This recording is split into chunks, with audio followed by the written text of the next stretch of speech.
এরপরে ক্যাম্পাসগুলোতে এক ধরনের আধিপত্য বিরাজ থাকার কারণে স্বাভাবিকভাবে যে সকল মত সকল কাজগুলো স্বাভাবিক প্রক্রিয়া করা সেটা আমাদেরকে করতে দেওয়া হয়নি।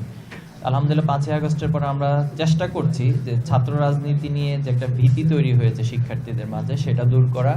দেখুন 5ই আগস্টে যা ঘটে গিয়েছে, অথবা অনেকে অনেকভাবে রাজনৈতিক বিশ্লেষণগুলো করে থাকেন, বাট আমরা মনে করি বাংলাদেশে আওয়ামী লীগের যে পরিণতি হয়েছে এবং যেদিন সে পালিয়ে গিয়েছে আমাদের কাছে বিভিন্ন তথ্যপত্রের মাধ্যমে আমরা জেনেছি, সেদিন যদি কয়েক লাখ লক্ষ মানুষকে মেরেও যদি তার থাকার সুযোগ হতো তাহলে কিন্তু সে সেটাই করতো। আলহামদুলিল্লাহ দীর্ঘদিনের লড়াই সংগ্রামের পর 5ই আগস্টের ছাত্র জনতা সকলে একসাথে আপামর মানুষ সকলের অবদান ছিল। আমরা যেটা বলেছি এটা যদিও ছাত্র আন্দোলন থেকে শুরু হয়েছে, কিন্তু অংশীদারিত্ব সামিল হয়ে গিয়েছে একেবারে বিভিন্ন শ্রেণী পেশার। যে নেত্রী তাদের নেতাকর্মীদেরকে এমন একটা বিপদের মুখে ঠেলে দিয়ে পালিয়ে যেতে পারে, সেই নেত্রীর কথা শুনে আবার যারা এখন বিভিন্ন জায়গায় পুনর্বাসন করার চিন্তা করছেন অথবা আবার মাথা চাড়া দিয়ে ওঠার চেষ্টা করছেন, নিঃসন্দেহে এরা বোকার স্বর্গে বসবাস করছেন। আমি খুব দৃঢ়ভাবে বলতে পারি, আমি আমার অবজারভেশন থেকে বলতে পারি, আপনাদেরও নিঃসন্দেহে এই অবজারভেশন আছে যে এমন একটা প্রজন্ম তৈরি হয়েছে যে প্রজন্মের একবার ছোট্ট একটা শিশু থেকে শুরু করে যারা আমাদের যুবক শ্রেণী রয়েছে সকলের মাঝে এই ফ্যাসিবাদের বিরুদ্ধের একটা চিন্তা, একটা স্পিরিট সবার মনের মাঝে কাজ করছে।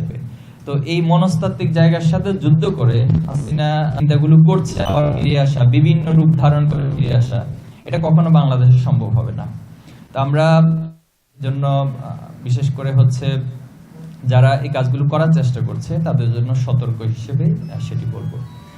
দেখুন, সবার আদর্শ আলাদা থাকতে পারে, একটি আদর্শের বৈচিত্র্য থাকাটা একটি সমাজের জন্য, একটি রাষ্ট্রের জন্য সৌন্দর্য।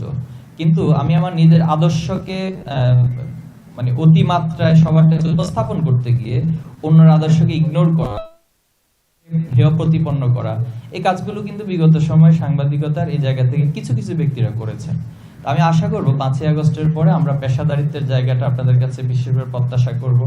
এরপর আপনাদের সবার যার যা ইচ্ছে সে আদর্শকে আপনি লালন করবেন, সে আদর্শের চর্চা করবেন, কিন্তু সত্যের পক্ষে যেন আমরা সবসময় থাকতে পারি। সত্যকে সত্য, মিথ্যাকে মিথ্যা বলার মতো সেই সৎসাহস নিঃসন্দেহে আপনাদের আছে, এবং বাংলাদেশে ওভারঅলি এই উত্তরাঞ্চলটা অবহেলিত হয় উন্নয়নের দিক থেকে, এরপর হচ্ছে সরকারের বাজেটের দিক থেকে। তো ছাত্র শিবিরের জায়গা থেকে আমরা এটা বর্তমান যারা ইন্টারিম গভর্নমেন্ট আছেন তাদের কাছে আহ্বান জানাবো, পাশাপাশি ভবিষ্যতে যারা এখানে সরকার গঠন করবেন তাদের প্রতি বিশেষ অনুরোধ করব এখানে শিক্ষা, অবকাঠামো এবং সার্বিক উন্নয়ন, যেহেতু উত্তরাঞ্চল থেকে সারা দেশের কৃষির একটি বড় অংশ সাপোর্ট কিন্তু এখান থেকে যায়। তো সে জায়গায় এখানে উন্নয়নের জায়গাটা বেশ কিছু দুর্বলতা রয়েছে, পিছিয়ে রয়েছে, এবং আমরা এই আহ্বান জানাবো। এবং ভবিষ্যতে ছাত্র শিবির তার নিজের জায়গা থেকে যত সুযোগ রয়েছে, সামর্থ্য রয়েছে, আমরা ইনশাল্লাহ এই বিষয়টি নিয়ে কাজ করার চেষ্টা করব।